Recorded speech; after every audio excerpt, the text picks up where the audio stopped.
Good day, everyone. I am Maria Jessica Cañero, and I am from BS Psychology 3 of Isabela State University, Cabagan Campus. And today, I'm going to discuss to you one of the topic of psychological assessment, and that it's chapter 6 and entitled validity. So, we have here the definition of validity. Validity is referred to the degree to which a test measure what is claimed to be measured. And understanding validity is crucial for ensuring that assessment results are accurate and meaningful. Kumbaga, mahalaga na maintindihan natin ang validity kasi dito natin masasabi na kapag alam natin yung validity, yung assessment or yung result ng isang test is accurate siya at meaningful siya. And then, we have here the word validation. And validation is the process of gathering and evaluating evidence about the validity. And both the test developer and the test user may play a role in validation of a test for specific purposes. And validation is the test developer responsibility to supply validity evidence in a test manual. Next is we have the types of validity, and we call it Trinitarian view. And kapag nung sinabi natin Trinitarian view, tatlo sila. Tatlo yung type ng validity. And first is we have the content validity. This is the measure of validity based on evaluation of the subject, topic, or content covered by the item in the test. And in criterion-related validity this is the measure of validity obtained by evaluating the relationship of score obtained on the test to score on other tests or the measures. And in construct validity, this is the measure of validity that arrived by executing comprehensive analysis of how I score on the test relate to other test score and measures, and how score in the test can be understood within some theoretical framework for understanding the construct that the test was designed to measure. And next one is the phase validity. So, phase validity is it's relate more to what a test appear to measure to the person being tested than to what the test actually measure. And phase validity is a judgment concerning how relevant the test item appear to be. And next one is in phase validity, we must take note that a test lack of phase validity could contribute to a lack of confidence in the perceived effectiveness of a test, with a consequential decrease in the test maker cooperation or motivation to do his or her best. And in content validity naman is defined here that content validity is a judgment of how adequately a test sample behavior representative of the universe of behavior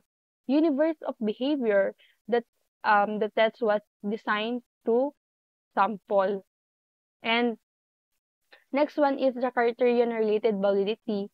And criterion related validity is a judgment of how adequately a test score can be used to infer an individual most probable standing on some measure of interest, and the measure of interest being the criterion. So, in other term, criterion is just a bit of narrowly as the standard again which a test or a test score is evaluated. And in criterion-related validity, we have a two types of validity evidence.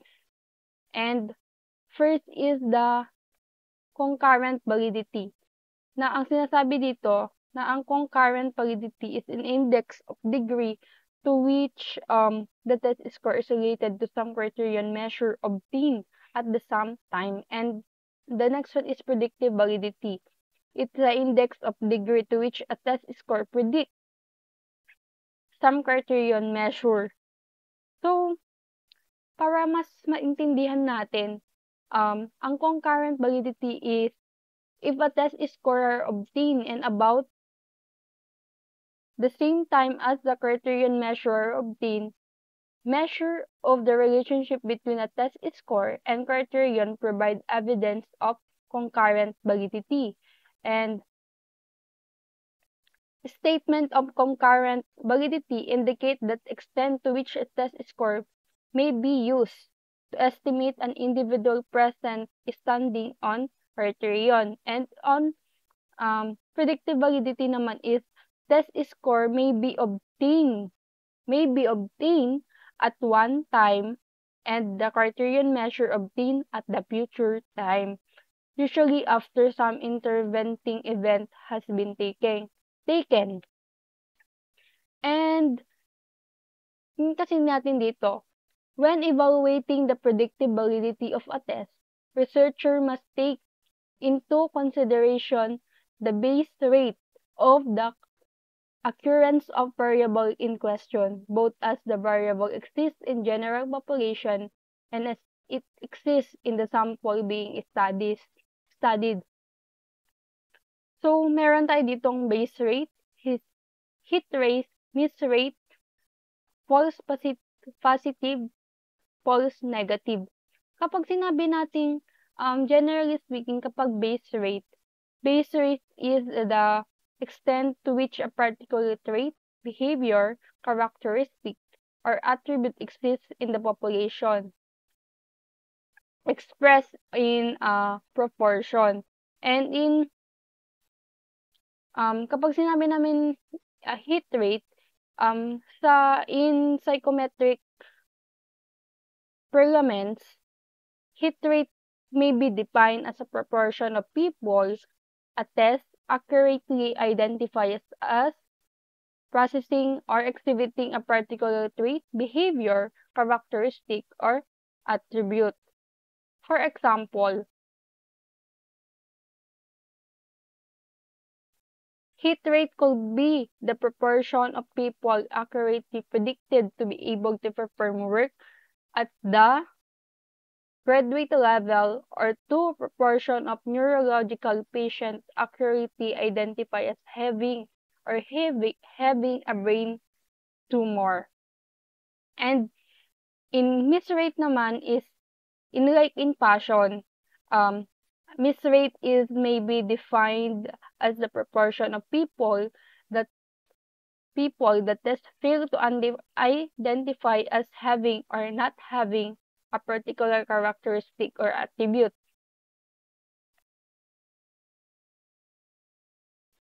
And in false positive is a miss wherein the test predictive that the test taker did not possess the particular characteristic or attribute being measured when in fact the test taker did not. And on false negative is miss wherein the test predicted that the test taker did not possess the particular characteristic of attribute being measured when the test taker actually did. Tingnan nyo kasi dito, kapag sinabing false positive is did possess particular characteristic attribute being measured when in fact the test taker did not. Samantalang dito sa false negative naman is test taker did not. Did yung isa. Sa false positive is did possess. Dito naman sa false negative did not possess the particular characteristic or attribute being measured when the test taker actually did. Kumbaga parang dito sa false positive is did possess, tapos pupunta siya sa na ang katotohanan is the test taker did not. Tapos dito sa false negative naman is test taker did not possess. and when the tapos pupunta siya sa test taker actually did kunana. And then next slide is the two type of statistical evidence, and we have here the validity of coefficient and expectancy data or the experimental validity test. Kapag sinabi nating the validity coefficient is a correlation coefficient that provide the measure on the relationship between test score and score on the criterion measure. The correlation coefficient compute from score or classified on the psychodiagnostics test and criterion score or the classification assigned by psychodiagnostician in an example of validity coefficient. And in expectancy data or incremental validity test, user involved in predicting some criterion from the test are often interested in the utility of multiple predictor. The value of including more than one predictor depends on couple of factors. Example, incremental validity may be used when predicting something like academic success in college.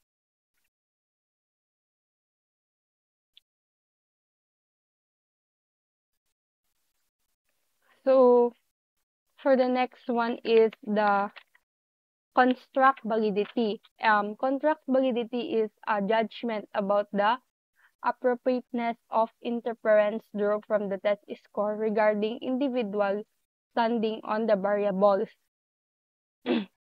And we have here the type of construct validity evidence. First is evidence of homogeneity. State here that when describing a test and its item, homogeneity refers to uniform of the test and measure in single concept. Take note ha na the person R could be used to correlate the average of subtest score with the average total test score. And next one type of construct validity evidence is the convergence evidence. Evidence for the construct validity is a particular test may be converged from the number of sources such as other tests or measure designed to assess the sum or the similar construct. Thus, if the test score in the test undergoing construct validation tend to correlate highly in the predictive direction with the score in order more established and already validate test design the measure of sum and similar construct example of convergent evidence. And in discriminant evidence, a validity coefficient show little a statistically insignificant relationship between test score and or other variable with which the score test being construct validated should not theoretically or be correlate to provide discriminant evidence construct validity, also known as discriminant validity. So thank you for listening, and that's all for the topic validity.